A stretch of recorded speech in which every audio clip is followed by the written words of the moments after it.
So I'm going to run through a few slides and then I will hand it over to the development team and we'll get into the meat of what we'll be discussing tonight.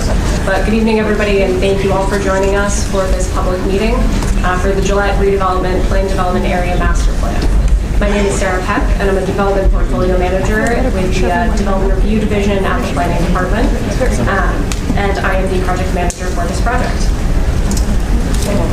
So again, a very brief agenda for us this evening, a couple more welcoming remarks from me, and then I will hand it over to Kara and the team for a presentation on the project details, and then we will move into a public question and answer portion of this evening. Before we get into the kind of content of the project, I wanted to provide a couple of quick slides about what a Plan Development Area Master Plan is and what that approval entails. We can get into it a little bit more during the Q&A portion this evening as needed, but generally a PDA development plan sets the zoning for a site. So this isn't necessarily the typical details of a project that folks may be familiar with from following along with large project review. So don't expect to see highly detailed buildings. This is more setting the maximums and the minimums for the site and the overall concept for it. So again, this slide sort of shows it again here. This is a PDA Master Plan. Within that PDA Master Plan, as the project continues to go through review, there will be PDA development plans and then large projects, and all of those will have their own processes that the community will engage with and a development team will file. So this is, again, just kind of the biggest umbrella that we're talking about tonight, and then there will be future process on the other side of that we will go through in years to come. This is a visual that goes alongside this. Sorry for many slides on PDAs. But again, as you can see here, the PDA Master Plan is sort of this biggest umbrella here. And then for each project that moves ahead, there has to be another set of filings that will undergo their own community review. So a couple of notes just on typical meeting etiquette, much shorter when we're in person than on Zoom. But we want to ensure that this conversation is a pleasant experience for all, so I'd ask that everybody please remain quiet during the presentation and be respectful of each other's time. My colleague Dylan has a very handy stop sign when we move into the Q&A portion. He will let you know when you are reaching the end of your 3-minute time period to make a comment. Please be respectful of the sign. I will jump in and cut you off if needed, but I would prefer not to. If we're not able to get to your comment tonight, or if you need any detailed follow-up, you're welcome to email me, sarah.peck@boston.gov, and I'm happy to schedule a time to talk to you, put you in touch with the right people, whatever it might be. The presentation for this evening is actually already up on the project page. I'm more than happy to share that link with anybody if you're having trouble tracking it down.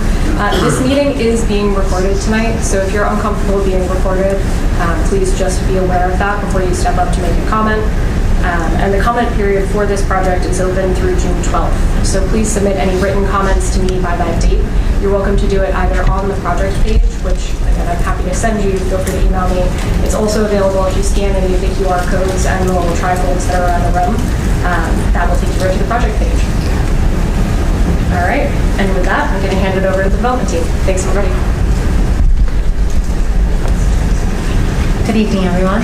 I want to begin by welcoming you to our road shipping headquarters and thanking you all for investing your time with us tonight. I know there are a lot of big events this evening, which I won't mention. I don't want to jinx. So we appreciate your time even more in that regard. I want to give a special shout out to our elected officials who have been with us every step of the way, participating in the process every step of the way, and to our IAG members who spent Monday evening with us and chose to come back again just a few days later, and who are going to be investing a great deal of time, effort, and energy in the rest of the process. So thank you to our IAG members. So for those of you who I haven't yet had a chance to meet, my name is Kara Buckley, and I've been with P&G Gillette for 21 years.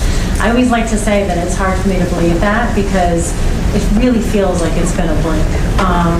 The other data point that always stops me in my tracks when I say it out loud is just how long our company has been a part of this site. So we've been here, a part of South Boston, for over 120 years and sitting on this very site. And that's pretty staggering to think about. And that's one of the reasons why It's so important to us to be involved in this process and to really help imagine what this site will be for the next 100 years to come, and to bring so many potential benefits to the community. Now, the we that I have mentioned is the group of folks that you see on this slide. I truly hope that by the end of this process, you will have had a chance to meet all of us. We have our team in the room today. So our project is anchored by Joe Stegbauer and Mauricio Falante, who are our joint project leaders. You have Alan and John, who handle a lot of our site operations. They're often out and about in the community, and so I know many of you may have already had a chance to meet them. Rachel Forbes Elwell and I handle our community affairs and community giving, and then Mike Prentice handles our government relations. Now, in addition to our P&G Gillette team, I did want to mention that we have an expert project team that is helping us to really look at this opportunity from every facet to make sure that we're maximizing the possibilities for the future. We are absolutely experts in making blades and razors, not so much experts in real estate development. So we knew from day one that it was going to be truly essential to surround ourselves with some of the best in their industries to really help us think this through. CBT is one of our anchor partners, and they lead our urban design. You're going to hear from Kishore and Robin in just a little bit this evening. And then we also have Leggett McCall. They have deep expertise in the development realm, including in the Boston area, which we knew was going to be really critical for this project. VHB and Borough Happold are experts in a couple of areas, including permitting, transportation, resiliency, and sustainability. And it became very clear very early on that those were going to be topics that were of great interest to the community. And so again, we really wanted to make sure that we had the right expertise at the table. And then we also have experts from a legal standpoint, from a community relations standpoint, from a government relations standpoint, and from a communications standpoint. So, what do we have in store for you this evening? We are going to cover everything that you see noted on this slide. I do want to reassure you that you don't have to absorb all of this content in one go. It's a lot of content and a lot of perspective. The filing, which is available online, is a very dense document, to put it lightly.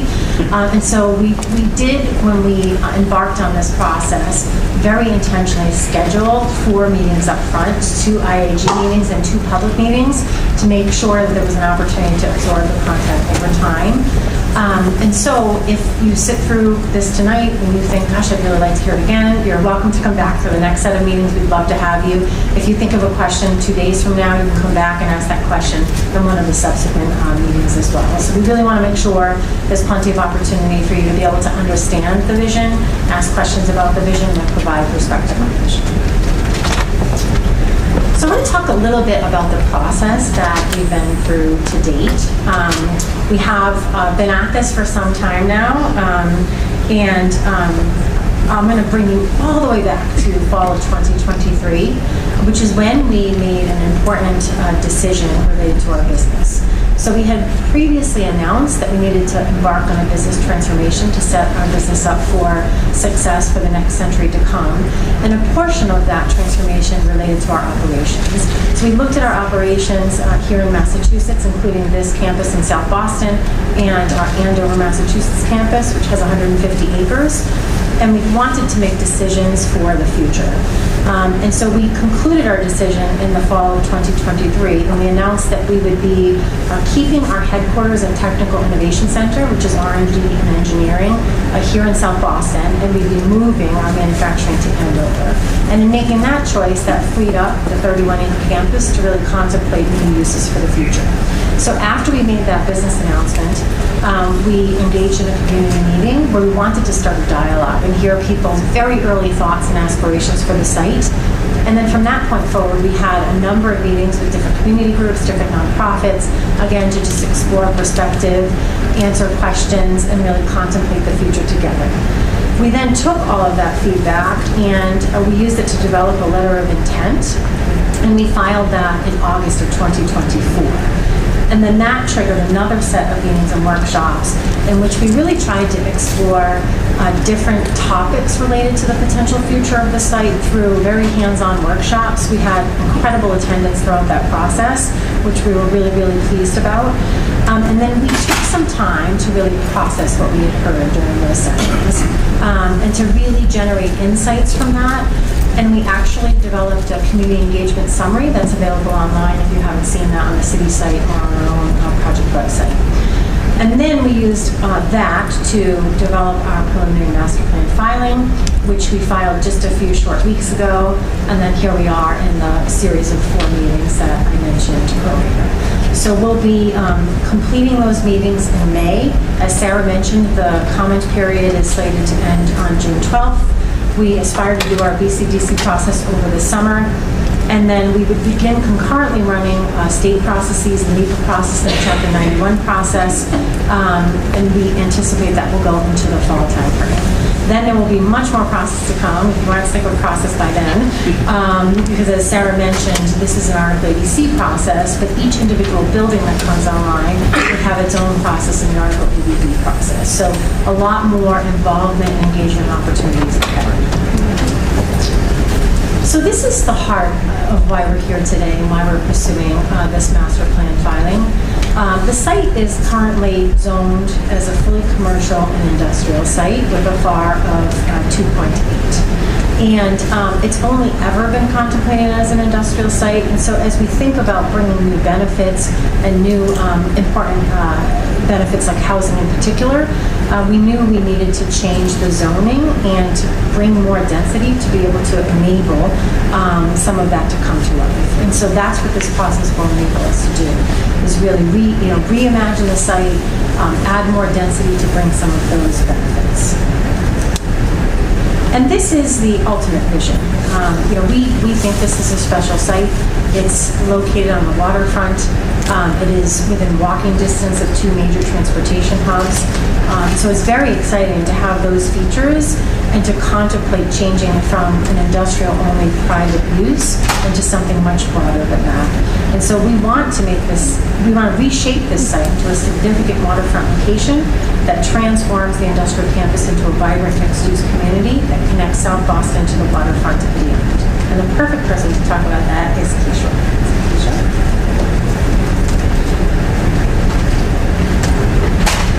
Thank you, Kara. Good evening, everyone. My name is Kishore Varanasi. I'm a principal at CVT. We're the master planning and urban design consultant to Gillette on this project.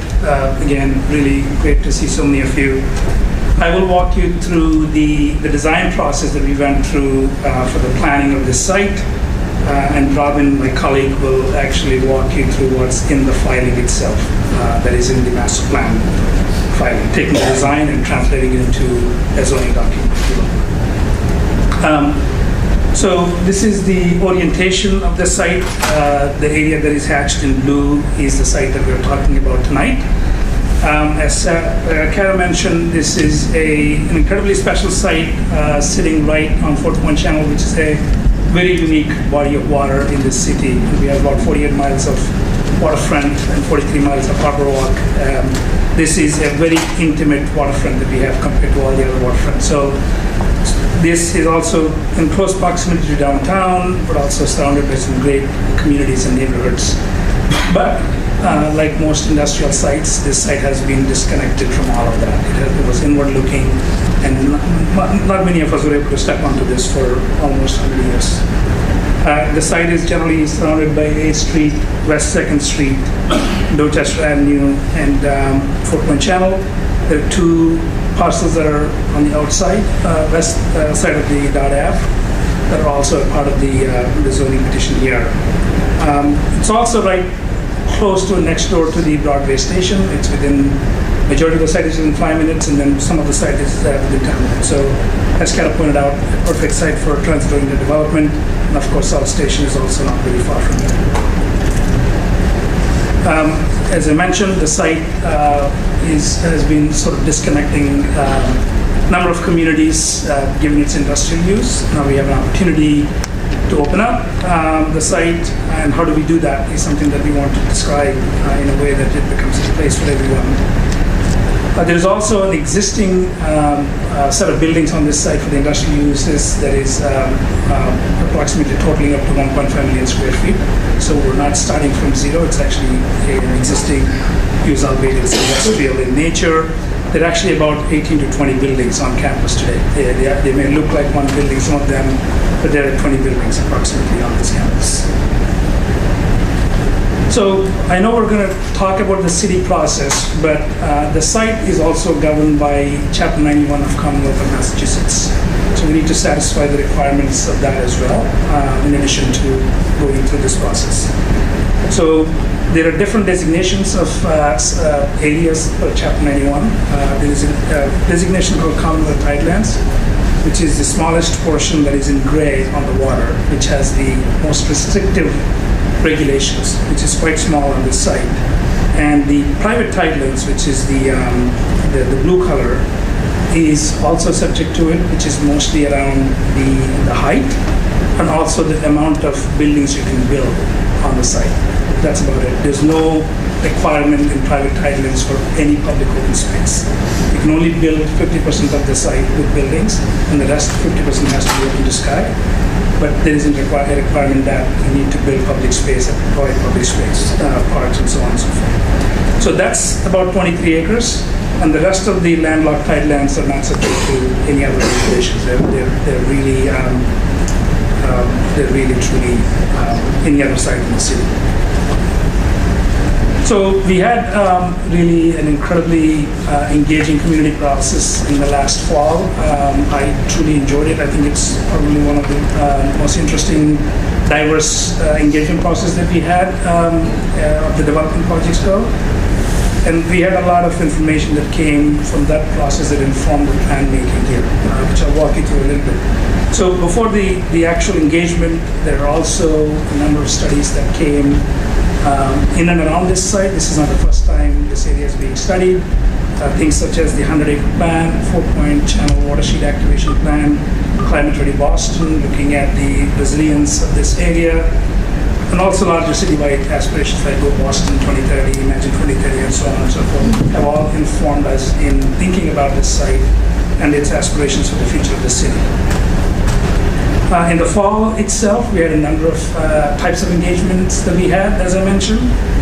We had an online survey, for example, that ran through the entire portion of the workshops. And then we had 3 different types of workshops.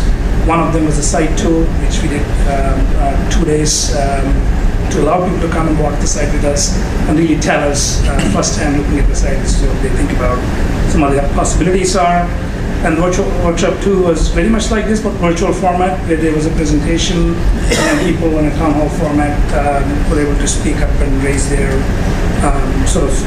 ideas for this site. And the workshop 3 was a very interactive workshop that took place in the CRISPR building next door, where we used a whole range of techniques to really solicit ideas for the site, some of which I'll touch upon in a moment. So in terms of the survey, there were a few ideas that came to the top, talking about the idea of activated waterfront park plus climate resiliency were really big ideas. In addition, mobility and transit was also raised as a very important issue. This is ranked choice, not that anything is less important, but there are a number of other ideas, from job creation to housing and equitable inclusive neighborhood.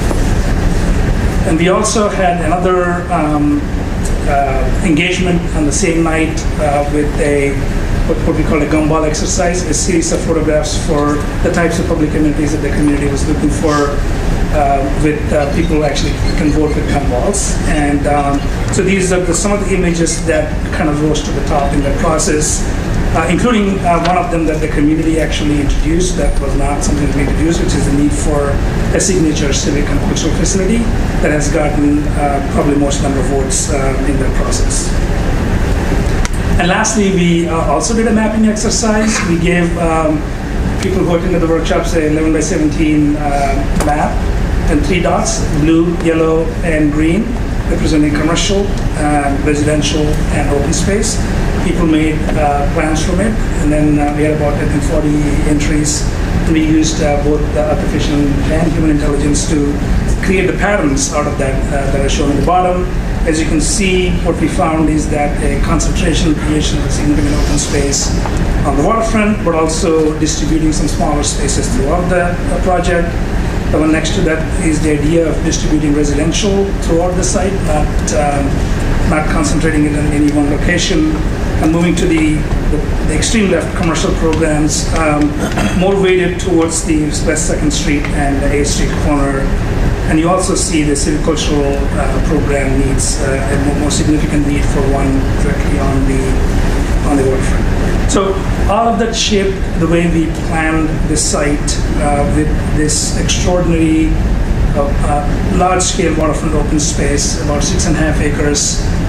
Think of Christopher Columbus Park, but bigger, right? This is probably going to be one of the largest privately developed public waterfront event spaces in the city. We're quite excited about that because Fort Point Channel and the terminus deserves a marquee like this.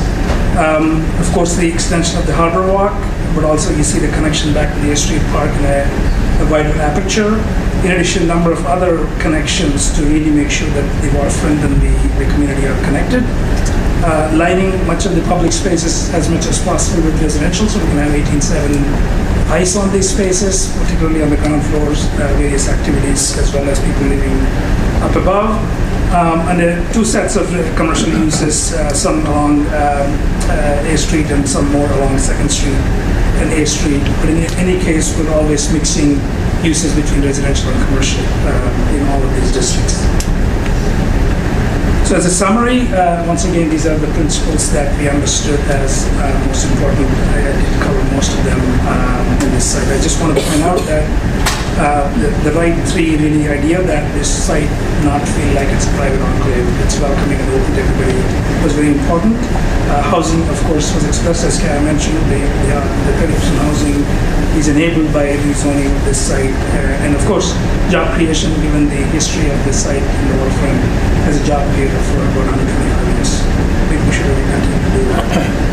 So the urban framework, once again, you're looking at the site as it exists today.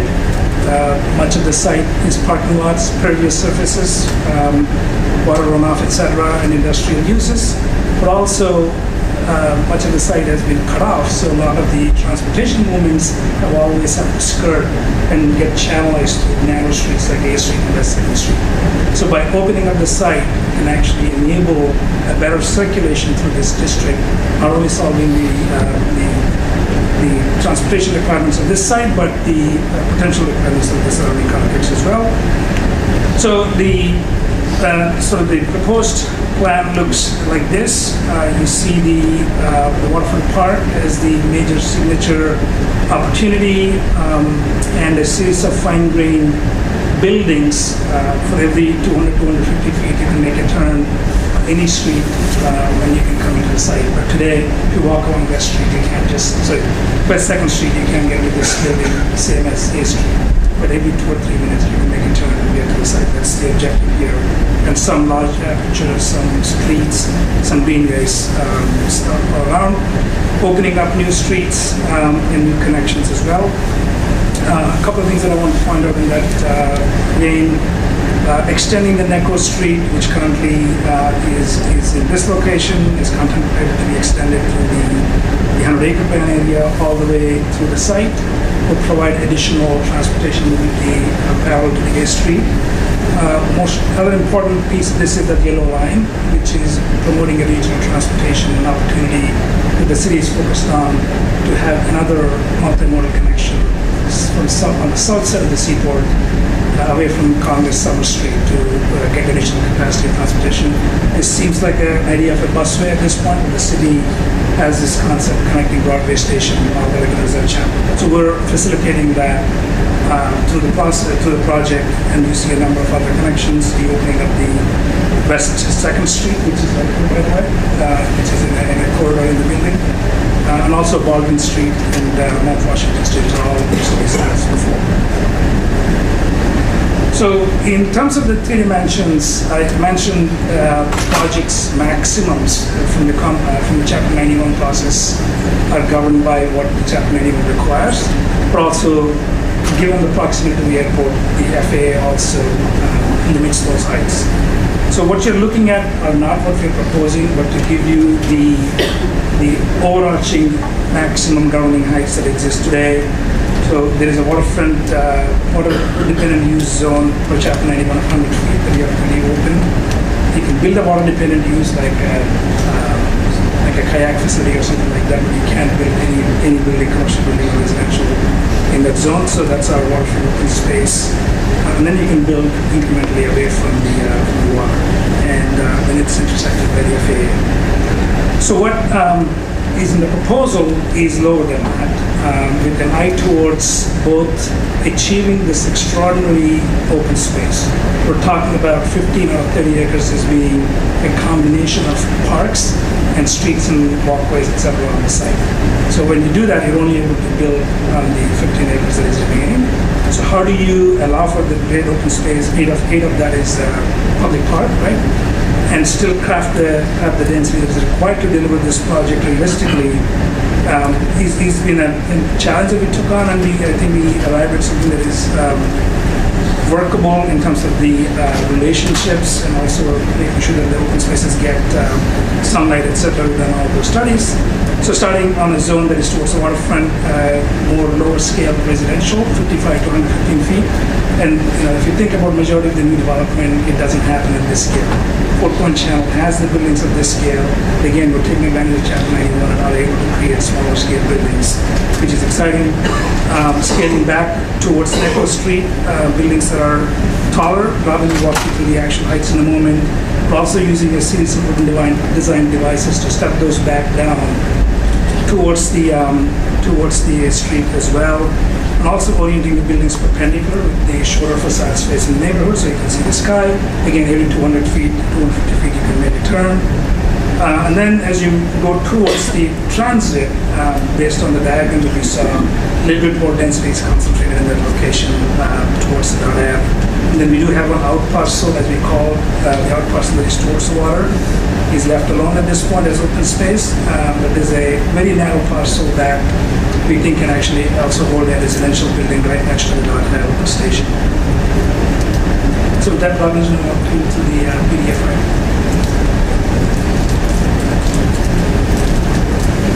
So again, Robin Fitzgerald Green, CBT, just to try to walk you through what's in the filing, kind of what it is that we're all making comment on and what we're looking at, and reminding us that we're doing sort of this overall zoning framework now, and then future projects that come and be permitted under that framework. Can you talk closer to the mic, please? To go through their own review process in the future. Is that better? So just quick, the PDA itself has several components. It obviously introduces the project, talks a lot about some of the dimensional controls, the maximums, the minimums, the aspirations of the project. Also what allowed uses will be there in the future. A little bit on phasing, and then of course on community benefits, which is of course an important part of this. There are also in there supplemental filing. So when we say it's a dense filing, most of that density is actually in the supplemental pieces. The transportation analysis is quite dense for good reason. It's a robust traffic study. You can read through that. Buyer beware, it's more than 1,000 pages. But the point is that we've done the analysis to understand what does this mean when we talk about this kind of density. And we do that for transportation. There's information on historic resources, site environmental conditions, as well as smart utilities. So planning for the future of what needs to be for a project this size. And then the community engagement itself, there's a document there that summarizes a lot of what Kishore went through, but in much greater detail. So if you want to go back and look through and see, what did we talk about in those meetings? What were people interested in? That's there for review as well. Just to get into the numbers, and I'll try to go through this, carefully. The site itself is 31 acres, which is about 1.3 million square feet. So with an FAR of 4.3, that means a total development area of 5.74 million square feet. The next commitment in there that's important is that we're saying a minimum of 30% residential. So that means that you're sort of capping your commercial at, in this case, what would be 3.95 million square feet. And that commercial could be office, it could be R&D, it could be retail, it could be hotels, a lot of uses that were within that. And then, it's also important to note that the residential that we're talking about at this scale, that's probably easily upwards of 1,800 units, which is obviously a lot of housing to be able to add to the city at a time that it's necessary. There is a note on here about above grade parking. It's all of the vast majority of the parking on the site is planned to be below ground. Underground garages, and the information in terms of the ratios, etc. that's proposed, the number of spaces is in the filing. There is the one site out parcel south, which is the one that's most adjacent to the Broadway station. That one would have to have above grade parking because of the MBTA facilities that are adjacent to it below it. So that's when they'll be expected to be above ground parking. Everywhere else would have below grade parking. And then just as a organizing piece, because this is not something that's required to do, but what we've done is taken the overall 31-acre site and broken it down into sub-districts. And the reason we've done that is so that different parts of the site have different height controls, have different uses, have different open spaces, have different connections. And so doing this allows us to sort of categorize those things more carefully, point to different parts of the site. You know, for example, Sub-District 5, which primarily comprises the waterfront open space, is also where the project is committed to providing a parcel of land for this civic, cultural facility that's been discussed. And as the process for what that thing could be is developed with the city and jointly done, then that size would be somewhere in that district. It's still not understood where that'll be. Everybody, I think, is excited and interested to figure out what that facility could be and where it could go, but the actual land itself would come from this project and be dedicated within that sub-district. Another example of that is our parcel south is really the only sub-district we have that is not a mixed-use district. So every other district could be residential, could be commercial, could allow for any of the allowed uses. That one is expected to be only to be residential. And so I think that's just, small distinctions like that are why we have these sub-districts. And then as an example of that, some of these open spaces directly correlate to a sub-district, but in some cases don't. So as Kishore said, the waterfront open space is 6.5 acres today. That's open space A on this diagram. But in addition to that, there's 7 different parcels that are dedicated open space comprising 8 acres on the site. And that's just open space. So when we say open space, it could be plaza, it could be green, but it's public open space.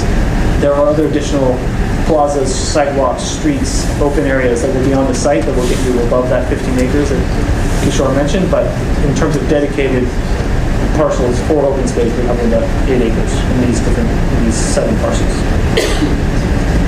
And then, of course, the other thing we've done is identify not just that we will extend roads, but where those roads are and how big they are. So we're talking about extending Necco Street, extending Richard Street through the site at a size that's capable of taking on this transportation connection the city's planning for, so making sure that we allow for that. Reestablishing West First Street, which really is kind of right behind me, or was right behind me, and so once these buildings come down and they've redeveloped the site, we can reestablish West First Street, as well as Baldwin Street, which is not identified on here, but it's between West First and Richards, and some of the other smaller connections. I say smaller because some of these streets will be good size for development, but they're all designed to box with street standards and the other open spaces that people can use to both get to the site, get to the waterfront, and also expand the transportation network for the neighborhood living in the region. And then, of course, as I think has been known for a long time and something that's been studied carefully, and the city is, of course, working on this, is the site is an important entry point for sea level rise and for storm surge. And so making sure that not just are we protecting our own site itself, but protecting the neighborhood, ensuring that we're raising the roads and the streets and the buildings. And so that would create its own kind of berm itself to an elevation that's greater than the 2070 flood levels. And also making sure that we're accommodating what the city is planning to do with their own berm project. So with perfect belt and suspenders approach, and allowing, in addition to that, making sure that we've got an elevated harbor walk that will stay dry even at those 2070 levels, and also maintaining the harbor walk as it exists today at the seawall, so you have a better connection to the water, and so you have multiple routes through, but making sure that we have one that is good for now and good in 50 and 100 years. Go through this more carefully. So this is the maximum heights. And as Kishore said, we're governed by Chapter 91, we're governed by FAA, that creates a certain envelope. But then we further limited the project in terms of the heights that are proposed in the filing or that are shown in the filing as maximums. In particular, we've limited the commercial. So in SD2, for example, the commercial is limited to 220. That's the part along A Street. And the residential, though, is allowed to go up to 300, sort of to encourage the maximum amount of residential development possible. And also because residential towers tend to be smaller, slimmer, less imposing than the skyline, therefore less impact. So the negative impacts of height are less as a result. SD1, which is the waterfront, is the narrow along the waterfront. That's maximum that's there is 115 feet, but because of Chapter 91, that actually has to start at a maximum of 55 feet. So you have a range there, 55 to 115 feet. Similarly, we've got a zone along Richard Street shown there in SD3 that would be lower than the sort of remainder of the site to the south in order to transition down to the park. That's limited to 230 feet. In that case, it would be 230 feet commercial or residential. And then the rest of the site closer to West 2nd Street and 8th Street is 260 feet for commercial, 300 feet for residential. So again, more density towards transit and trying to make sure that we've got it in a way that we can achieve the outcomes we're looking for and also provide for the open space and the connectivity that this project hopes to deliver on. And then the last piece is the up parcel south is at 320 feet. It's being the furthest from the airport, does not have Chapter 91 regulations, so how can we get basically as much housing there as possible so that we can deliver housing as part of this. And then I think the next piece will be pretty short. Thank you. We just have a few more slides to conclude the presentation with the vision and benefits. Just one clarification to Robin's numbers. The residential number is a minimum. It's not a maximum. 30% is a minimum. Just wanted to clarify that. So in a summary, really making sure that this project and the site becomes a part of the larger fabric and it's open to everyone. That's the idea of the vibrant connection, that anyone can step by and feel like they belong both in between the buildings and the waterfront, and create this extraordinarily well-scaled signature waterfront open space, as I mentioned, 6.5 acres in size, providing an opportunity for the civic cultural hub or the space on the site. Climate resiliency, as Rob has mentioned, is very important throughout project, but producing housing, right? So making sure that we meet those 1,800 plus or minus units on the site, and lastly, most importantly, really serving the next generation of jobs on this site through commercial development. So a few views. I just want to alert that none of the open spaces are designed. These are just to give you a sense of quality and the texture and the scale of the space. But as this is Article 80C, there's B, and there's a lot of design review later. But this is just to illustrate that instead of putting the buildings right on the water at the end of the channel where you have the best views, the buildings are pushed back to make this space so we all can enjoy being on this extraordinarily generous open space. Also alluding to the fact that the open space should feel naturalistic in terms of really repairing the ecological loss that we had on the site, potentially managing water, and become an opportunity for nature education as well. So that's, again, not design, but communicating an idea. Another view now looking towards the A Street, and you can also experience the sense of the scale of the space, as well as the scale of the smaller scale buildings that incrementally step back and the aperture back towards the A Street. This is a view from A Street, that extension of the Gillette Street busway. The idea of a relatively large aperture connecting the A Street part to the waterfront, both through multimodal transport connections and public open space connections. Delightfully, you can see the Hancock Tower as a visual access connection at the end of this. And lastly, a really exciting waterfront promenade where we can bring buildings closer to the water and create potentially a shared street that can be a street at times, and other times it can be closed off for activities, but then improving that visual relationship and connection to the channel while meeting the resiliency requirements of raising the site. Thank you, Kishore. Just two more slides, I promise. But I did want to take a minute to cover this slide. For those of us who've been on this journey since the beginning, I think we sort of quickly looked at the possibility of transforming 31 acres and thought this could be a pretty incredible opportunity. But I think as we really dug into it and as we realized just how many benefits that this redevelopment could bring, and not only that, but the criticality of some of these benefits and the impact that they can deliver to the community, we just became more and more excited about it as every day went by. First and foremost, from a housing standpoint, we all know housing is probably one of the most critical needs in the city, and the ability to bring 1,800 residential units online is a huge step in the right direction. In addition to that, the project would bring linkage funds that would enable affordable housing developments in Boston. So really excited about that possibility. I think from an economic standpoint, we've all watched the world try to recover, post-pandemic, And we've watched, cities nationwide try to really find their footing again. And I think we have a huge opportunity in this neighborhood, which has always been an innovation hub, to really double down on that and attract new industry to be a part of this vibrant neighborhood. And that will bring thousands of permanent jobs. And then in addition, it'll bring thousands more jobs in the trades and apprenticeship programs to really bring the new development online. So very excited about the possibilities there. I don't want to neglect the possibility of significantly more tax revenue, which we all know is another enabler to bring new benefits online from a city standpoint.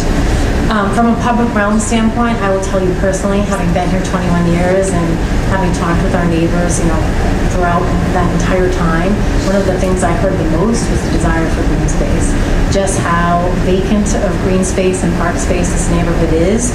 And so, as I started to see Key Shorington's vision manifest in that 6.5-acre park, but not only that, but that 8-acre network of spaces that really enables us to bring one of the other big benefits that we heard through the process, which is making sure the site feels like it's a site for everyone. That really enables us to make sure that each one of those parks or plazas, is an entry point for somebody to see themselves in the area. Very exciting. We have been a walled fortress, something that the neighborhood has had to walk around for years. And I'm really also excited about the possibility of a mile of street network for people to be able to cut through and get directly to that waterfront. As Kishore mentioned, every 2 or 3 minutes to be able to go there or to connect to those transportation hubs just feels like it's going to be an incredible benefit to all of us. And then I think loudly and clearly we heard the desire for a cultural and civic space in this neighborhood, something that would really be a gathering place for the community. And we think this would be an incredible place for it, and want to obviously enable that environment. And then last but not least is resiliency. I think I myself didn't really think about this a decade ago or 15 years ago at all.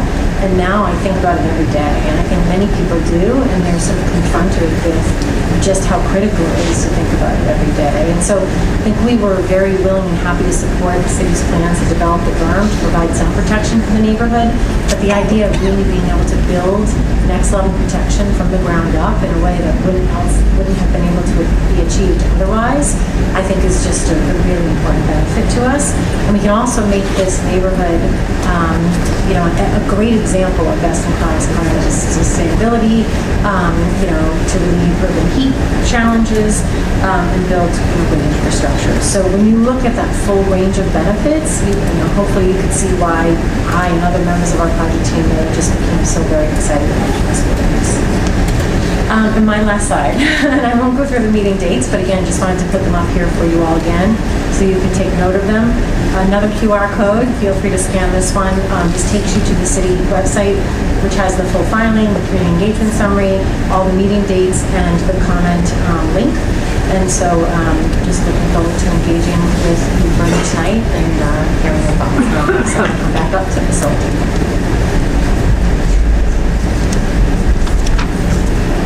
Thank you, Kara and team. So a couple of housekeeping items and reminders for folks as we transition to the Q&A portion. I also want to note we do have interpretation available in Cantonese, Mandarin, and Spanish, so if you do require those services, please let us know. We can set you up with one of our interpreters. Also, as we have a couple of folks lined up already, please do line up behind the microphones. We will alternate between the two. I do not have the raise hand feature because we are in person, so this will help us keep track of who is up next. And again, lastly, we have a lot of folks here. I want to make sure as many people as possible are able to comment. So please keep your comments to 2 minutes. Dylan will helpfully remind you, please be respectful of each other's time so keep to that 2-minute limit. And with that, I'm happy to kick it off. Steve, if you want to start, and then we'll go the other way. I'm going to use my 2 minutes rapidly. I worked on all those plans you showed, including the small meetings and the large meetings. The mix of uses is way off. Here's what we need for our neighborhood. 33% housing, not 30% minimum, 33%. 33% office, not 60% office, lab, 33% office. 10% civic and cultural uses within the buildings that you're showing. Not in the park, within the buildings you're showing, banked space for future use. whether it's future use for the city in the future to invest in, or whether it's a couple of cultural spaces where you're paying the carrying costs, CAM fees, taxes, and we can get cultural organizations through an RFI process to tenant those spaces. 10% of total GFA, 23% other, including hotels and other types of uses. That's the mix of uses we need before you get PDA approval. As for the park, I don't understand why you're showing a park that should be zoned to 115 feet as of right in height. The park should be 0. You don't get the right to build as of right on the park. As for structures on the park, I'm wary of structures being approved in a PDA. We've seen structures in PDAs on parks expand throughout the Seaport. At Seaport Square, a 9,000 square foot retail pavilion became a 30,000 square foot retail structure. District Hall became permanent in a public park. That's what happens to our public parks. 0 height for the park, not 115. City of Boston control of the park, we can talk about that another time. Elevate the Harbor Walk. You should not leave the Harbor Walk at the existing height. The Harbor Walk should be elevated. That way we don't lose park space to sea level rise. And lastly, if you're going to be back channeling in our neighborhood, like we saw BPDA back channel with the related Beal project with individuals, including Rayber and Don and others that do their work privately without public meetings, talking about a facility on the park. That should be a public, you should have that presented tonight and show what you're discussing with our community back channelers. I appreciate your time. That's what we should see in our neighborhood. Thank you. Thank you so much for sharing those comments. I do want to reassure you that we're open to having discussions and listening to everybody. That's one of the reasons why we've had such a robust process. And then, again, we've tried to really listen to the feedback, take into account the benefits that we want to bring, and really devise a thoughtful plan to enable that. But thank you for your comments. We are taking notes. I should have mentioned that earlier. And we'll take them back and review them. Thank you. Hi, I'm Lisa Hillenbrand. I am currently with the Boston Lyric Opera, and I spent 27 years at P&G. And is this on? Yes. Huge thank you to P&G and Gillette for all the work that went into this. The area that we have been lobbying for and interested in is having a real community, civic community, cultural facility that's big enough to house, to be a gathering point that puts Boston on the map, that becomes a real cultural center. And I'm concerned that I'm not seeing that in these plans. Thank you for that. And we have set aside the space for it, so we are thinking about it. I want to reassure you that we registered it, and there'll be more process to come. Do you know where it would be in your maps? So Robin showed this on the map. Right now we've set aside space in the open space area, so in that 6.5 acre area. And that, as Kishore mentioned, was really determined by some of the heat maps that he shared. Really, we saw the community wanting it there to be able to interact with the waterfront, and also from an accessibility standpoint. But not a facility, then? Again, it's too early to know exactly what it would be. We've heard lots of thoughts and ideas on that, and we welcome more of those. And again, there will be a formal process that we will do with the city and P&G to determine what that possibilities are for the future. So it's just a little too early. Okay, thank you. Kara noted that they're taking note. The next meetings? Sure. Got it. We want to there are a good amount of slides here. Yeah, Kara Kishore will be direct. While he's pulling that up, I do want to say the city is also taking notes. I know I am not, but our colleagues are taking notes as well. I know Kara noted that for her team, but just wanted to share everyone. Hi, I'm Matt Jones. I'm on the IAG. I apologize due to a family emergency. I wasn't able to be here Monday night. I'll also speak really quickly to be within the time limits. Two things struck me that I'd like to point out now and have a more substantial conversation as the time goes on. One is on the height limits. There was sort of an amphitheater diagram that seemed to be derived by the FAA heights. That kind of puts the tallest buildings up to the back against us in the neighborhood. I live on West 2nd Street. I think you guys need to do some more finessing there, because that's going to be, my instinct is that's going to be a really extraordinary disjuncture, because we have some relatively new buildings right here, Zero Athens and the CRISPR building, that for our neighborhood are relatively big and tall, and these are going to be much bigger than that. So there needs to be a lot more care taken with the boundaries on A Street and on first and second to work on that, because right now you've got these huge buildings. So I don't want to debate heights or FAR or anything like that, because I think some of us want to be supportive of that if it's appropriate, but that just seems to me like that potentially isn't right. My second concern is a bigger one, and it's really around transportation. I see that there's some thought that's been put into that, and you've done all the normal things, such as traffic studies and things like that are always done for projects like this. But this is such a huge add to our city, to our neighborhood. We as the neighborhood, we see these individual one parcel projects of 100,000 square feet, 250,000 square feet. This is millions and millions of square feet, and just something much more substantial has to be done. I know that you're talking about a new bus route potentially, but a lot of these slides are pointing to Broadway and South Station, and it's like that's just out there and beyond. And the problem always is that the state is not in here. The MBTA is never in the room, and I think it's your responsibility, wanting to add this much square footage to our city, to really have an engagement there and say, what is the future of Broadway? What is the future of South Station? It's not enough even to add one bus line, because this is just a little by little, project by project, taxing our neighborhood with more and more people and cars with the existing transportation system. That's not going to work. Thank you for those comments. I do want to reassure you that we have begun discussions with the MBTA, and those will continue. Those are very, very important. I don't know if you want to add anything. Yeah, and thank you. On the transportation side, as you know, we've done a robust analysis, but through this process, working with the city, and city brings all the stakeholders as well. They'll give us feedback on the things to look at. So everything you're thinking is spot on, and something that we will continue to develop. Again, the goal is to make sure that this turns into a transit-oriented development, and a lot of times cities transform into that over time. They don't all happen once. And this is again a 15 to 20-year build. Not all of this is going to appear. So in my experience, I've seen that the model shift happens as the project gets built. So we're pretty optimistic about that, and spot on in terms of the relationships and the scale. Again, we're balancing a number of things by producing a significant open space on the water that limits the number of building parcels that we have.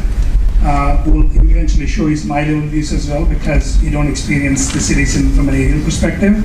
Today, as I mentioned, on the west second, there's a wall of buildings that are not as tall, but that are tall, as you know. But now you'll have a series of new corridors, connections with great trees and streets where humans will feel very differently. So taking that care, getting the right setbacks, all of the finesse that you talked about is very important, and we'll be happy to work on that. Thank you. Thank you for the comment. I will keep my response brief as well, so we can maximize everyone's questions. But I do want to assure everyone too that we are working with the different city and state agencies and departments closely throughout the review of this project. We know how significant it is. This is a very large project, so we're making sure that our colleagues in various other agencies are paying attention and are engaging with the project and are part of this review. Good evening. Is this on? Okay. Yeah. I'm just going to pick up. You get very close. My name is Craig Clark. I'm a resident, also an architect within the city. I actually just relocated back to Boston, but from Nashville, Tennessee, where we've seen a large uptick in development, specifically a riverfront 440-acre redevelopment that's right on the river, and we're seeing I'm seeing a lot of similarities where we're stepping down towards the waterfront, when directly across the waterfront we're going to have some of the tallest buildings in the city, when ultimately the post office is redeveloped. So the question, and it comes back to the previous commenter, is it seems like we're going from the established neighborhood, step up, step back down, and then step way back up, versus I know we're trying to create a great waterfront with less height maybe to step down to that waterfront, but that can be achieved with maybe a height with then a step back that goes up to this maximum height that will allow for more residential units to come into play, where 30% is nice, 1,800 units is a very large number, but as we know, we need a ton of housing all over the state, all over the country. But so looking at where we transition from that urban neighborhood up and kind of keep going up to downtown. One of the other things that I'm curious about is with the integration of the new transportation grid, are some of those smaller streets, not West First, Second, or West First, are some of those pedestrian only? Can we shrink that right away as much as possible to maybe be 40 feet wide so you can still allow unprotected openings on your buildings, but have them be pedestrian areas where you aren't putting cars through every single street that we're talking about laying down. I'm trying to think of some of the other stuff. I do appreciate the buses. I want to see more bus, more bike, as much of that multimodal as possible on as many streets, which is part of why I'm asking about the pedestrianization. So, thank you. Very helpful, thank you. Thank you. Hi, my name is Jacob Skeffington. I run an acrobatics school in Natick. I just wanted to echo and expand a little bit on a comment from earlier, which is about the civic space and specificity. I know it's on some level early and a lot of these things get decided later, but I am always a little bit worried when people say, oh yeah, there'll be this kind of thing, but it isn't really very well defined. Like, is civic space a ballroom? Is it a theater? Is it a, you know, what does that mean exactly? Where is it? What does it look like? You know, and again, maybe that happens later, but I just want to ask for more clarity on that. Like, what exactly does that mean? What are the uses that are possible there? You know, multi-use is nice, but what does that mean? It's never all uses, right? That you have to enable these things with infrastructure, and so I'd just be curious to know with a little more clarity what civic space means in this context. Thank you. Very helpful. I mean, I do want to, again, just reassure you that we are going to have a formal process that will look at that, and that will include a city needs assessment and then also the community views as well. So I think that process will hopefully be very clarifying in the future. Yeah, and I can speak to this just a little bit. Again, it is early on in the process, but I think the goal here is to make sure that at the appropriate time there's a robust process, but that at this stage we're not precluding anything, right? We want to hear from the community what types of uses could happen in that space, and then again build kind of teeth to how we could decide what it might be, and leave open as many doors as we can to allow for the highest and best use at the time that it's really kind of coming online to be accomplished. And then again, there will be updates to come hopefully as we continue to have these conversations, but right now really helpful to hear from the community what types of things they would like to see there. Hello, I'm Chris Mancini. I'm the Executive Director of Save the Harbor, Save the Bay, and my family, we recently saw the movie Wicked, and now my daughter cannot wait for the part 2 to come out. And she's so excited, and that's how excited I get to see a new master plan come out, so I get a lot more satisfaction in my life than she does. But it's such a great opportunity to, like, the first time to really see how you're thinking about things, and I know there's so far to go, and we'll look back at this image and go, wow, it's so different now, but really capturing that spirit of what you're looking for.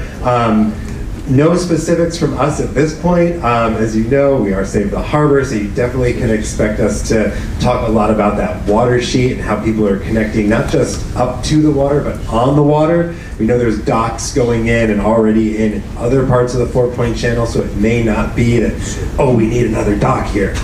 Or maybe we do, but some way to support that on the water activation, because it is the innermost portion of 4-point channel. It's very calm in there. There's so much opportunity for really vibrant multi-use activation of that through remarshification projects or floating art, boating, obviously, and I'm sure we'll hear from a lot of other folks on things like that. But definitely looking forward to having that conversation over the next couple of years.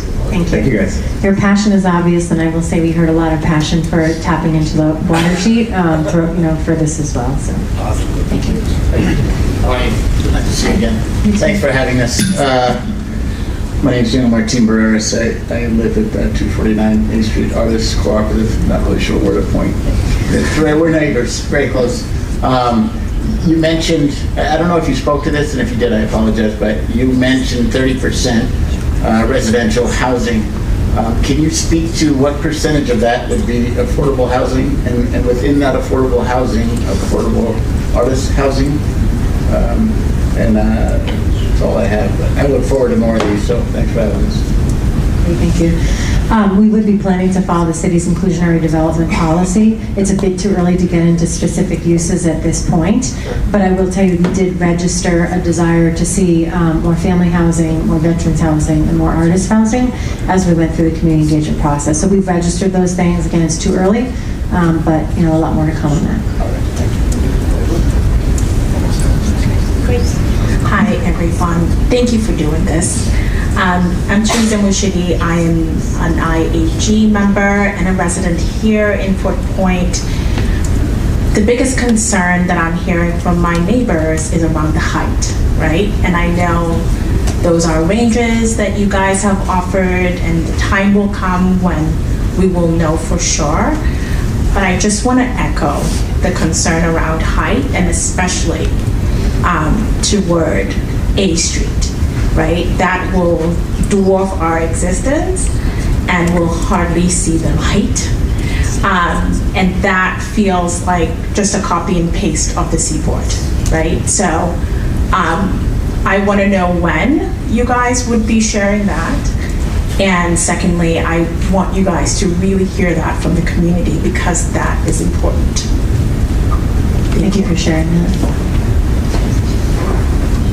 I didn't quite get the question about what we should be sharing. The question is, when would you know the exact height of the estimations you have shared? So just to clarify that question, what is in the zoning filing is what is proposed, which are these heights, but these are designed to have enough of the suit that is so not tailor fit, but the 4.3 won't take up all of this height.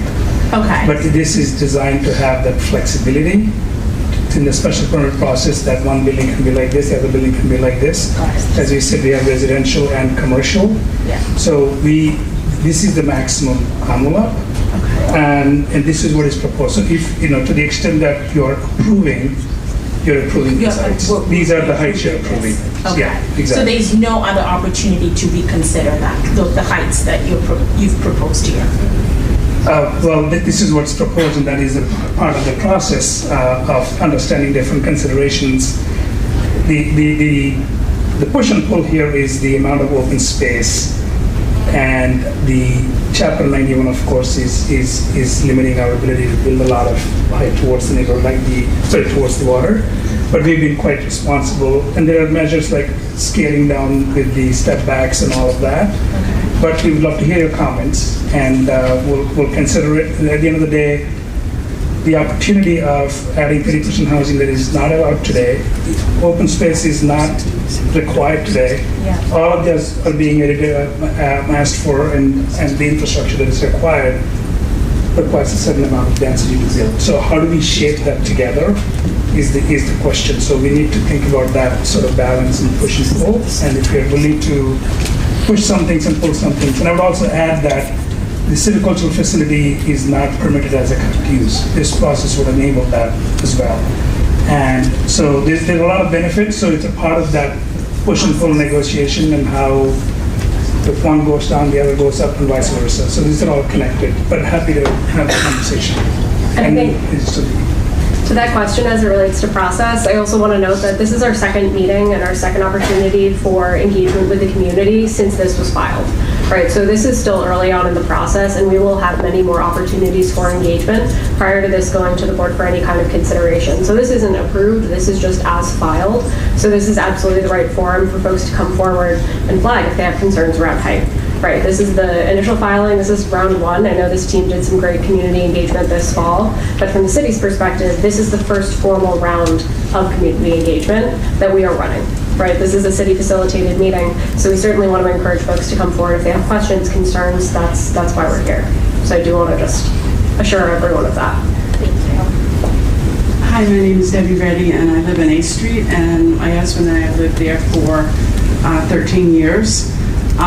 What I'd like to see is a two-scale drawing of the proposed maximum heights that you're suggesting.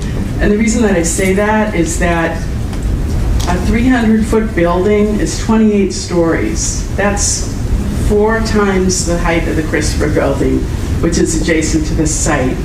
And my fear is that you're going to, because you're restricted with 50% of public space, you're going to shove dense, really tall buildings into the site that are 4 times the magnitude of structures that are in the neighborhood.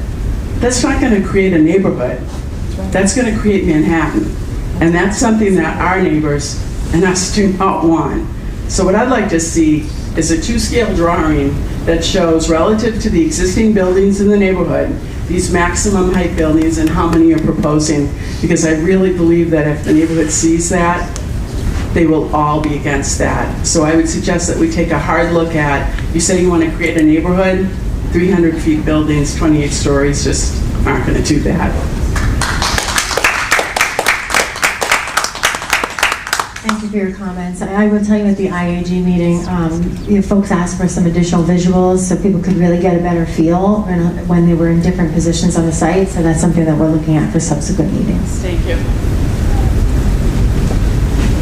Hello, my name is Jason Rundle. I lead the policy team at Save the Harbor, and I also am a dragon boat paddler with Ohana, New England, so I get to be one of probably the few people in this room who's on the channel every week, all the time, and I would love for that to expand and see other types of recreation on the channel. I think the idea of this waterfront park is awesome, and I agree that a civic space shouldn't take up green and open space. I worry about if we raise the harbor walk and don't provide any type of access to the water, it really does feel cut off. And so I just would love to kind of visualize this space connecting the entire channel as like a Boston Commons for this area. Like none of my friends go like, let's go to the 4-point channel, right? So like what would actually bring out people, right? An interpretive kayak trail and things in the water to get people interested. I just think it's really exciting, and I'm excited to engage more in that, but just wanted to throw that out there. Thank you. Thank you. My name is Layla Pearson. I work at the American City Coalition, and I'm also a Rox Bay resident. I was really happy to see the linkage funds to support affordable housing throughout the city, but I also think that it's important that affordable housing exists on site as well for various communities, not just the limited that we're given like veterans and artists, but beyond that to affordable more broadly. And then TAC is also supportive of the civic and cultural space being in or adjacent to the green space in particular, so that it can feel inviting to those beyond the direct neighborhood and community. And so we're also glad that it'll be a city-involved process, because hopefully that space can be inviting and supportive and great for this neighborhood, of course, but also for residents that are farther out, so Roxbury and Dorchester residents, TAC specifically, but through the whole city in general. It, as Jason said, can be a destination for all, so we'd like to see that. Thank you. Thank you so much for your comments. Sorry, I didn't mean to reduce down the line to just one line. We have 2 lines. My name is Vera, and I am from Ohana, New England, that you've heard a little bit about from Jason. And I do want to echo, we do have a lot of community programming, and we do partner with Save the Harbor, Save the Bay, TAC, and other organizations. And I want to echo the need for civic space and the need to really tie that access to the water, and to, thank you for doing this, but please keep that process, in addition to everything else that you've heard from the community, from the neighbors, keep that access to the water, because as much water as Boston have, there's actually very limited access that is affordable and open to everyone. And this is a rare, rare space that we have, so please keep that in mind. Thank you. Thank you very much. Good evening, everybody. My name is Chris Brennan, and I'm actually a pipe fitter from Local 537 in Boston, right in Dorchester. And, we were involved with L Street project, and then the community down in Dorchester that's planned in the Back Bay. We live in this neighborhood, all our members live in the city and the surrounding communities. And I myself have worked at Gillette over the years in the chilled water plant and all that. Would like to see that all go and build a brand new facility up in Andover, which is happening right now. But again, echoing what the neighbors are saying, height is always a concern. We see what happened in the Seaport area, which is a beautiful area now. It used to be a parking lot, and we were all involved with that, and we're very proud of what we built for the city and for the people from the city to enjoy for years to come. But again, resilience, the sea rising is very much concerned for everybody that lives in this community. And we have a lot of members from South Boston who fought L Street, but yet they were won over a period of time. So I know this is only the first time we really get together, but I want to make sure that as we develop our relationship together, we work together. And then, the mayor just signed a project labor agreement with the new school that's being built at Madison Park. I'd like to consider that a joint partnership with all the building trades in Boston. There's like 100,000 members that live right in the city and all around the communities. So just keep that in mind. All right, thank you. Great, thank you so much. I'd like to use another 2 minutes, since it looks like I can, to talk about the cultural uses again.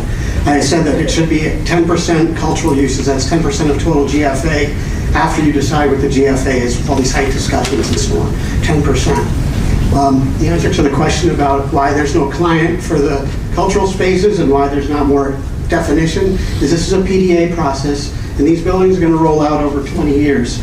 So right now we're banking space for the future. You can't get a nonprofit right now to say we'll take the space, since 15 years from now they're probably not going to be here, or maybe they will be here. But this is not the right time to talk about specific users or specific uses, although I would say that this is the right time. And I would say this, in my 35 years here, this is the least aspirational master plan I've seen in my 35 years. They should have already, over the last year and a half, identified the potential for a signature civic and cultural space within those buildings, within 20 buildings. One of those should have been designated as a signature cultural destination, and then we could start talking to potential clients. Not raising names like Boston Ballet, who already was in the Seaport, and that's the reason all the cultural space was aggregated into 200,000 square feet, which when they walked away, dissipated, and now it's down to like 35,000 square feet at CPAC. So this is the right time. You should identify a signature cultural space. And lastly, if you're going to back channel with the people I said are back channeling to develop a facility on the park, which I don't support, park should be zoned at 0, not 115, zone it to 0, nothing.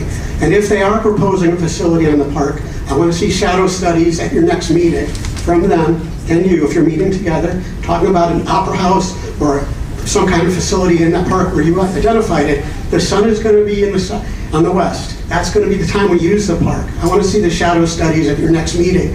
And I want to see Raber and Don and all the other people presenting their plan, not going around to elected officials privately, not going around to DPDA privately, like they did at the Related Beal project. And I'll just say why I'm so upset about back channeling at the Related Beal project. We planned an amphitheater in 2019. The entire community planned it to view water sheet events, not to view performances on the Harbor Walk, to view water sheet events. But it's because of back channeling, we have a Harbor Walk with an elevated stage that's being built at 15.5 PCB, flooded with sea level rise, and because of that elevated stage, there's an expanded guardrail, so we lost every single view of the water sheet from every seat in the amphitheater. You can only view the stage from the seats in the amphitheater thanks to back channeling.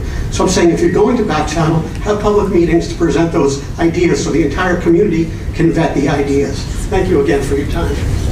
I do want to reassure you that we are very committed to a public process, right, to define what the civic and cultural space will be. It's just too early to do that, but we are 100% committed to doing it.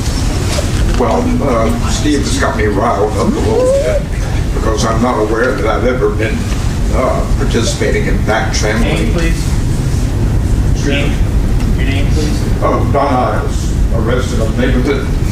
But I do want to clarify what I feel we should have in the way of this signature cultural space, which I think should be a state-of-the-art theater. I think it should be built early in this development, and I think that the proper place for it is up at the head of the channel, where it can enjoy that magnificent view down the channel after all being the asset that we want to treasure in this development and all the other developments along the channel. I'll say another thing that will probably make me unpopular, and that is about heights. It's a question of where the height is. And personally, I'm able to conceive of the southern end of the site near the Broadway station as the high point in the site. And I would be willing to pay a little more height in that area in order to get a little less height and a little more absence of buildings in some of the other areas, especially between Necco Street and the Channel. But on the whole, I think you all are off to a good start. And I think the basic plan that you're pursuing here is good, with certain caveats that some of which other people have spoken of. But on the whole, I am happy to have been able to work with you on this, and I look forward to continuing. Thank you very much for your perspective. Don't mind, I'm taking it. Sure. I'd have a couple questions. If you guys, the development team, can speak to logistics of the site. We talked about 15, 20-year build-out, similar to what Seaport has been. Could you speak to, is Gillette or P&G going to play master developer, or are you going to hire out a separate master developer, similar to how Fallon had multiple parcels in Seaport and then continued selling off those parcels? More so, the question would be about like homogeneous buildings. Are they going to all look the same? Do we bring in multiple developers, multiple design teams that can do different things for different purposes? And then just as that progresses, obviously Seaport has taken 20 years. Just what's the process for, as the landowners now, to start that process with Master? Yeah, it's a great question. To be honest, it's too early to say. I think we're fully focused on the master planning process right now. It's a very exhaustive process, and we're just very focused on that. But I will reassure you that we are going to keep our headquarters and technical center here in South Boston, and so we'll be staying very close no matter what, because it's going to continue to be our neighborhood. So. Can I ask one more logistical question? Okay. Similar to, I know we've talked a lot about height, and people are concerned about maybe too tall. Zoning can be a very cumbersome process, as we are learning with PDA and all of the different regulations. Is if the height is allowed by FAA and by the different zonings within the city, and then a future master developer, a future single parcel developer comes in and has to do a separate review process where presumably maybe they want to go higher because the market goes higher and says that they can make that return. What does that process look like in terms of why are we limiting it now so that we potentially want to go back up later? I'm happy to take this one from the city side, and then the P&G team can jump in as needed. So for the PDA Master Plan, that sets really maximums and minimums. I sort of think of it as a steel cage, right, around what could be built on the site. So for future filings, when folks come and are ready to build a building, they have to comply with what's been approved at the PDA Master Plan. So that sets the height independent of FAA and Chapter 91, right? Those exist, we don't supersede it. They're not going above it. We can't say that that's okay in the PDA Master Plan, but they have to build within it. If they wanted to build higher, they can file a PDA Master Plan amendment. I'm not going to say it's impossible. What that would do is kind of crack back open the whole PDA Master Plan to be renegotiated with the whole community, as we're doing right now, right? It opens it back up. So folks tend to follow the approved PDA Master Plan. Doesn't always happen, but if it were to happen, there would be a whole additional process with community meetings, IAG meetings, a filing, and an additional vote to go alongside it. So they have to fall within that, but can't exceed it. Right. So yeah, my question was really as to why are we... I hear you. So my question was really is like, if the height is up here promptly, is the PDA bringing it down? Is this PDA final bringing it down, and why? This is striking the balance between making a project viable, plus also meeting some of the considerations that the community is looking for along A Street, West 2nd Street, and also making sure that the project is buildable. I think that's very important here. The numbers that are presented and the benefits are to make sure there's a lot of analysis that is done by P&G to make sure that this is a deliverable project that can be built. So once you pull one thing, the other thing comes off. So taking into consideration all of those things, there is a proposition. Are there ways in which you can push and pull? Yes, of course. Again, if one pushes the other thing. So that's the process that we will go through essentially. So yes, can you go all the way high? Of course, I don't think everybody agrees with that. Thank you. David Green, South Boston. I'd love to see a concert hall, but I would not like to give up green space to do it. I think it should be in a building. And in terms of 30-story buildings surrounding this, that is not a welcoming environment for people to come into this community when you start loading the surrounding area with 20 and 30-story buildings. Thank you for sharing that perspective. I can't imagine there aren't any more comments, and we do still have over 30 minutes. But if there aren't, we do not have to stay in the room altogether. All right, I can run through some of the next steps that we have coming up, but if you think of something, please run up to the microphone, raise your hand, whatever it might be, let me know to pause, because I do want to make sure that folks have their questions answered, or that they're able to get their comments on the record if they would like to. So again, we don't need to stay here for the whole night if we don't have to, but I want to make sure everyone has the opportunity. So I know there was a slide that I'm not going to try to toggle to, but that outlines some of the next steps coming up. There are 2 more meetings scheduled already. They are not going to be the final 2. We're going to work together with the P&G team to get some additional meetings scheduled. Those will all be adequately noticed to the whole neighborhood, but for now, there's an Impact Advisory Group meeting that will be held virtually on May 27th. It will be 6 to 8 p.m., but it will be on Zoom. That information is available on the project page already. But if you have any questions, as always, feel free to email me. We also have another public meeting, which will, again, also be on Zoom from 6 to 8 p.m. That will be on May 29th. So the information that's presented at those meetings will be largely the same. There may be some updates based on some of the feedback that has been heard tonight. But again, largely the information will be the same. You are welcome to attend either or both of those.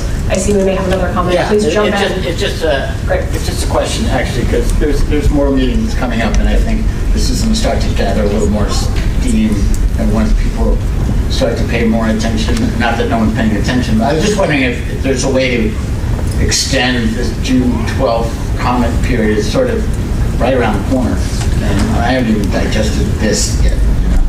Yeah, that request did come in on Monday as well. So we're going to work with the development team. Some of this, we want to base it on the additional meetings to be scheduled rather than just sort of throwing a dart and picking a date on the map. But the development team has committed to extending the comment period, so folks will have plenty of time to digest all of this information and come up with their written feedback. So yes, fully extended. Hello, my name is Z, and I'm an artist, and I've lived and worked in Fort Point for a decade now, which is crazy. I just had a clarifying question. Was people keep saying that the civic and cultural facility would be taking space away from the park space, and my understanding is that it would just be potentially, like there's still going to be the same amount of open space, it's just the location of that space. Is that correct? So, not correct. No. So we, as I said, there are a number of considerations that went into it to form the plan, make the open space, and also meet the program requirements to make this a viable project. So what it meant was that the 15 acres that streets and open spaces, which leaves only 15 acres, which is very restrictive to the development program. So what's being proposed is we do the civic facility within that 15 acres, specifically in the park, because that's the location that they wanted. So, so the reason why we don't know what it is because there are a lot of different ideas. It could be small, big, we don't know. We want to go through the process, but depending on the location it sits in the park, that area will be taken away by the civic space. Just another clarification that I wanted to make is just on the Chapter 91. The site is only required to provide 11.5 acres of open space because not the entire site is subject to Chapter 91, right? But by open space, I don't mean public open space where you cannot build.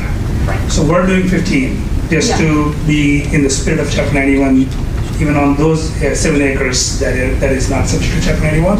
So I want people to understand that there's an extra 3.5% that is not being built. That's what's making the building footprint smaller.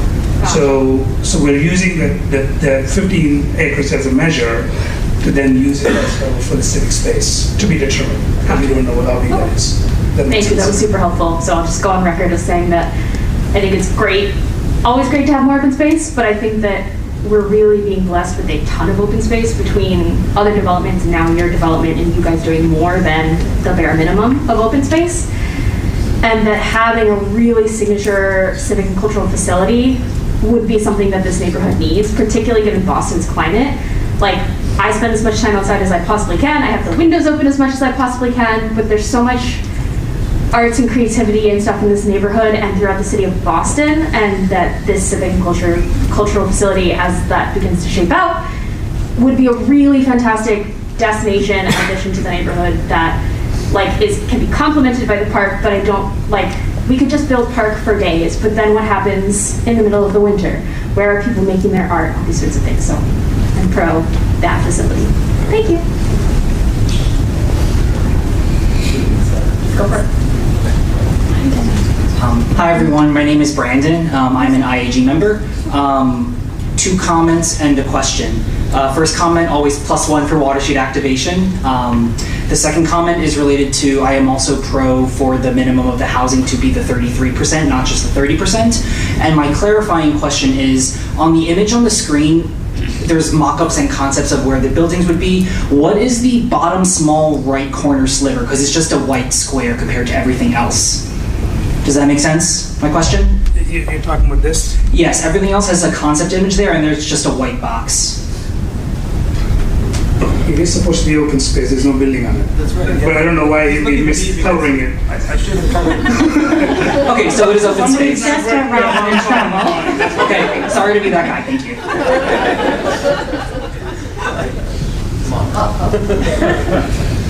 Good evening. My name is Oliver Burns. I'm an artist, entrepreneur.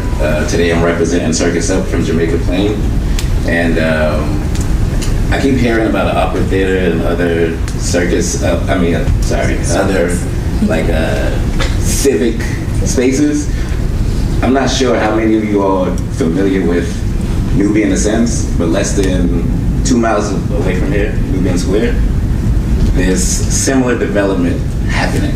So I think you all should keep that in mind when you're developing, like how you're creating the same, like the artist that was just up here. You can Z. Thank you. She can literally head to Nubian Square and find workspaces. But I missed the beginning of the presentation, so my main question is to figure out how do you plan on using local artists to get people excited about this project, to activate the spaces that you want to become these creative magnets. Yeah, I think that's a great question. I mean, I think we feel very fortunate to be in a neighborhood that we're surrounded by artists, right? And we've always, I think, tried to engage and support the artist community as well, in a multitude of facets in the walls of our business and then beyond out on the site. So we're excited about that.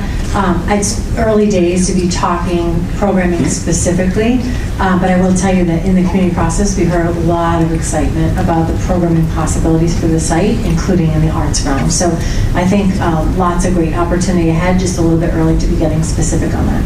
But rest assured, it'll be part of the site. Are y'all familiar with Nubian Ascents?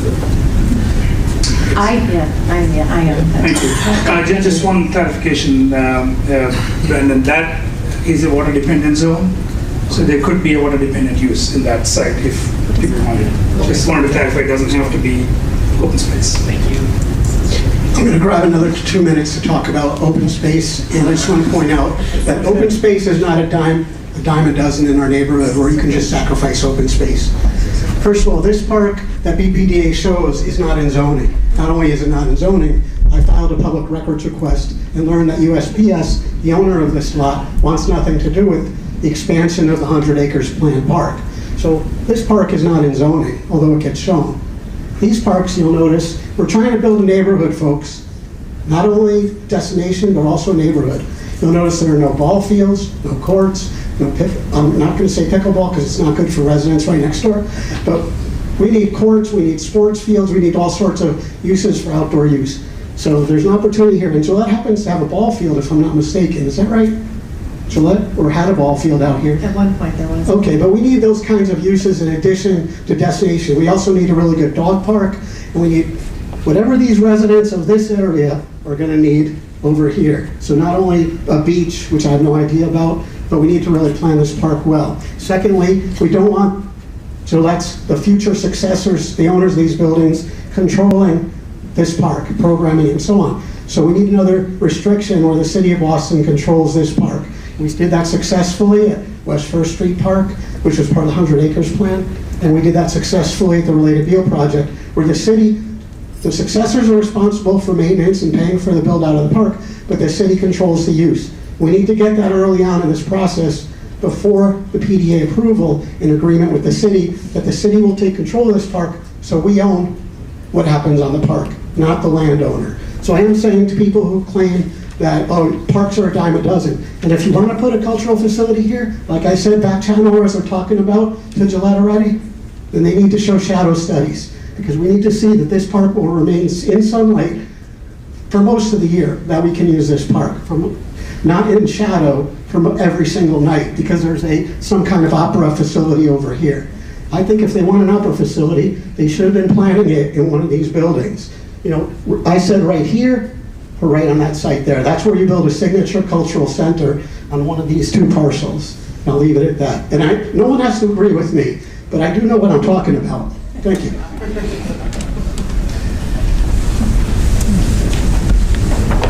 Sure. Just a quick question. Just that second parcel, I'd never heard it identified. That's a water-dependent use only, that second Dorchester Ave parcel? Right, that's within the 100 feet of the channel, so that would be more or less most of it is within that zone. So could it be a structure that's water dependent? I mean, yes. It could be one of these groups that activates the water sheet that could have a structure there, as well as it could be part of the park. Absolutely, yes. That's, yeah, you're allowed to build a building in it that is, as long as it is a water dependent use. And this is a part of state regulations, is the other piece that I want to note, and there will be a state review that happens of this project as well.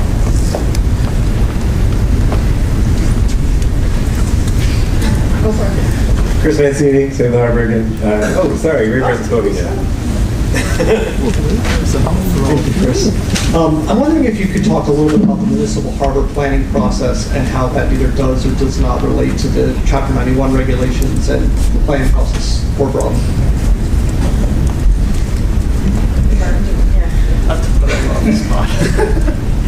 Do you want to go? Well, I can explain what it is. A municipal harbor plan is a plan that the city conducts that can override the Chapter 91 requirements, just as the 100-acre plan has done. So that wouldn't restrict the kind of height limitations that Chapter 91 presents. That is the process. But this process is abiding by the Chapter 91 regulations. I know my areas of expertise. This is not one of them.